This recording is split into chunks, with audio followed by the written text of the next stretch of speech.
Stop what you're doing right now. Reach into your pocket. If you're a woman, there's a 50% chance what you just touched is completely fake, sewn shut, serving zero purpose except to mock you. But it gets worse, much worse. In the 1700s, women's pockets were massive, bigger than men's. You could fit books, tools, money, keys. Men were actually jealous. Then, mysteriously, women's pockets disappeared. Not by accident, not because of fashion, because someone realized they could make billions by creating a problem and selling the solution. This is the greatest consumer scam in history, and it's been running for 200 years. You've been affected by it your entire life, and you probably never knew. This is the shocking, infuriating, and absolutely true history of pockets. If you love discovering how everyday objects hide massive conspiracies while improving your English, smash that subscribe button and hit the bell. Every week, we expose the shocking stories behind things you use without thinking. Stories that will change how you see the world. Now, let's expose the great pocket conspiracy that affects half the planet. Let me take you back to the year 1750. Picture a wealthy woman in London wearing an elaborate dress with layers of silk and brocade. She's walking through the market, shopping, conducting business, living her life. And here's what's remarkable. She's carrying nothing in her hands. No bag, no purse, nothing. Where is she keeping her money, her keys, her personal items? The answer is brilliant. Underneath her dress, tied around her waist with ribbons, she's wearing two separate pocket bags. And these aren't tiny pouches, these are massive fabric bags, often 12 to 14 inches long and 8 inches wide. You could fit an entire book in one pocket. Her coin purse with gold sovereigns, first pocket. Iron keys to her house, second pocket. A pair of scissors for embroidery, pocket. A small mirror, pocket. Letters from friends, pocket. Sewing supplies, handkerchief, small snacks for later, all in her pockets. These weren't built into the dress, they were separate garments, tied on like a belt, but hidden completely under the skirt. Women accessed them through slits in the side of their dresses. Your hand would disappear into the side opening and reach the hidden pocket underneath. From the outside, you couldn't tell a woman was carrying anything at all. It was invisible storage. It was secure. Thieves couldn't see where valuables were kept. It was practical. Your hands were free. It was perfect. And here's the part that's hard to believe. Men's pockets at this time were actually smaller and less practical. Men wore tight-fitting jackets and breeches. Their pockets created visible bulges. You could see what they were carrying. Pickpockets knew exactly where to target. Men looked at women's superior hidden pocket system with genuine envy. Women had it better. Women had solved the carrying problem more cleverly than men had. This wasn't just about rich women either. Working-class women wore pocket bags too, maybe made from cheaper fabric, but the same design. A farm woman might carry seeds in one pocket, food in another. A shopkeeper's wife carried her account book and money. A mother carried treats for her children. The pocket was universal among women. It was functional. It was liberating.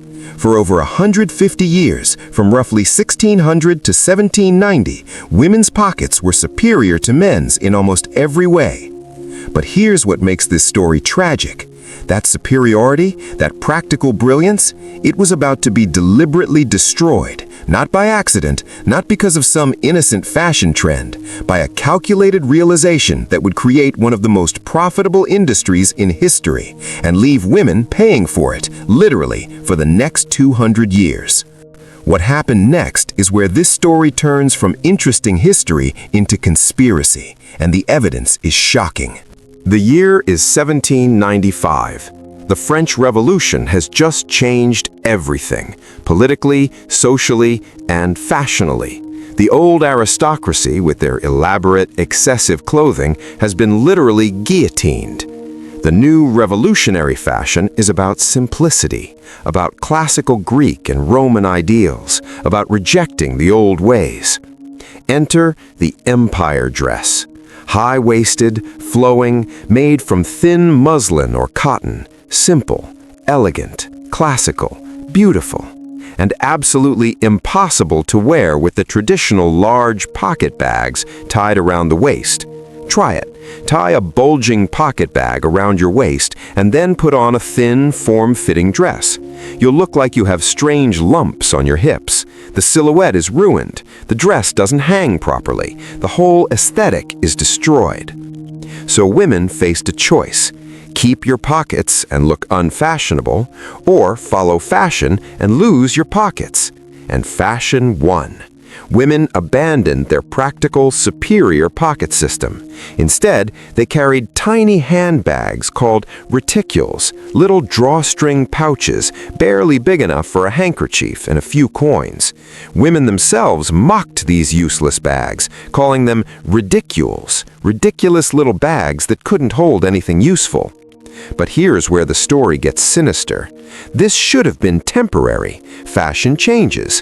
When the empire dress went out of style, when fuller skirts came back, when crinolines and bustles arrived in the mid-1800s, there was plenty of room for pocket bags again. Women could have reclaimed their pockets. They begged for pockets back. They wrote letters to newspapers complaining. They published satire about the absurdity of tiny, useless handbags. They demanded designers give them pockets again. But something had changed. Because while women were adjusting to life without pockets, the fashion industry had noticed something incredibly profitable. A pattern, a correlation, an opportunity. When women have no pockets, they must buy bags. Not just one bag, different bags for different occasions. A small bag for evening, a larger bag for daytime, a travel bag, a shopping bag. And bags wear out. Bags go out of style. Bags need to be replaced over and over and over. The handbag industry was born, and it was making serious money. By the 1850s, handbag manufacturing had become a major industry in Europe and America. Specialty leather goods shops appeared, designer brands emerged, advertisements filled newspapers. Ladies, the latest Parisian handbag styles. The industry grew from thousands to millions to eventually billions in revenue. And throughout all of this, from 1800 to 1900, women's clothing somehow never regained functional pockets. Despite women's constant complaints, despite the obvious practicality, despite fashion trends that could have accommodated pockets, pockets never came back. Meanwhile, men's suits gained more pockets. By the Victorian era, a gentleman's three-piece suit had 9 pockets. 9! Inside pockets, outside pockets, breast pockets, waistcoat pockets, trouser pockets. Men had pockets everywhere. The inequality was stark. It was obvious. It was deliberate. Women owned it. They saw it. They complained loudly. But nothing changed. Welcome to the cruelest invention in fashion history, the fake pocket. You've experienced this if you're a woman. You buy a jacket, a pair of jeans, a dress. You see what looks like a pocket. You reach for it, and you discover it's sewn shut. It's decorative. It's fake. It exists only to create the appearance of a pocket while providing zero function. Why do fake pockets exist? The fashion industry claims it's about maintaining clean lines and preserving the silhouette. A real pocket might create bulk or distort the shape. But here's the truth. It's cheaper to manufacture clothing without functional pockets. Less labor, less fabric, less construction. And the fake pocket stitching costs almost nothing while making the garment look complete. But there's a darker reason. Fake pockets psychologically reinforce dependency. Every time you reach for that fake pocket and remember you can't use it, you're reminded that you need to carry a bag. It's conditioning. It's a constant reminder that your clothing won't serve your needs, so you must purchase additional products.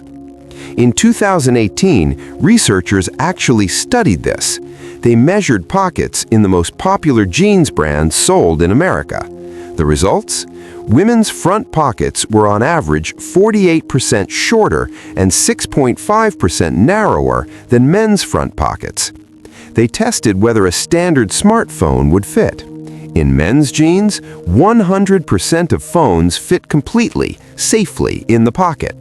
In women's jeans, only 40% fit at all, and most of those stuck out partially, likely to fall out when sitting down. This isn't accidental variation, this is systematic design. Women's pockets are deliberately made too small to be functional, which forces women to carry bags for phones, keys, wallets, and everything else. And here's the economic reality. The global handbag industry is worth over $60 billion annually. Women spend an average of $1,000 per year on handbags and related bags, money that largely wouldn't be necessary if clothing simply had functional pockets like men's clothing does. Think about that. A multi-billion-dollar industry exists primarily because half the population's clothing lacks basic functionality. It's brilliant from a business perspective. Create artificial scarcity of a basic feature, then sell the solution perpetually. It's the ultimate renewable market. Bags wear out, go out of style, need replacing. It never ends. And women know this. Women have been complaining about pocket inequality for literally 200 years. Every generation of women has written letters, published articles, protested, demanded pockets. The suffragettes in the early 1900s made pockets a feminist issue. Pockets represent independence and practical equality. In the 1920s, women's magazines ran features titled, "Where Have All the Pockets Gone?" In the 2010s and 2020s, social media exploded with women sharing their frustration about fake pockets and useless shallow pockets. But here's what gives me hope. Things are finally changing. In 2016, when actress Greta Gerwig said at an awards ceremony, "I would like some good pockets," the audience erupted in applause and it went viral. That moment crystallized a movement. Fashion companies finally started listening, or at least they noticed that "has pockets" had become a powerful marketing message. Brands that gave women real pockets started getting fierce customer loyalty and free viral advertising from delighted customers posting, "Look, it has pockets." Small clothing companies launched specifically around the promise of real pockets. Established brands started offering deeper pockets. Not enough, not equal to men's yet, but progress. Slowly, too slowly, but happening. So let me end with this. Tonight or right now, check your pockets. Really examine them. Are they real? Are they functional? Can you fit your phone, your keys, your wallet? If you're a man, put your hand in a woman's pocket sometime. You'll be shocked at how shallow it is. If you're a woman, demand better. Support companies that give you real pockets. Alter your clothes to add pockets if you can sew. And most importantly, teach the next generation. Tell young girls that fake pockets are not normal, not acceptable, and not inevitable. Tell them women used to have better pockets 300 years ago, and we can have them again. The pocket revolution is happening. 200 years of complaints are finally being heard. Be part of the change. Now tell me, what's in your pocket right now? Or if you're a woman, what would you put in your pocket if you actually had a real one? Drop a comment below, because every time we talk about this, the fashion industry listens, and slowly, finally, they're starting to give us what we've been demanding for 2 centuries. Subscribe for more hidden histories that reveal how everyday objects became tools of inequality and economic exploitation. The stories are always more shocking than you think.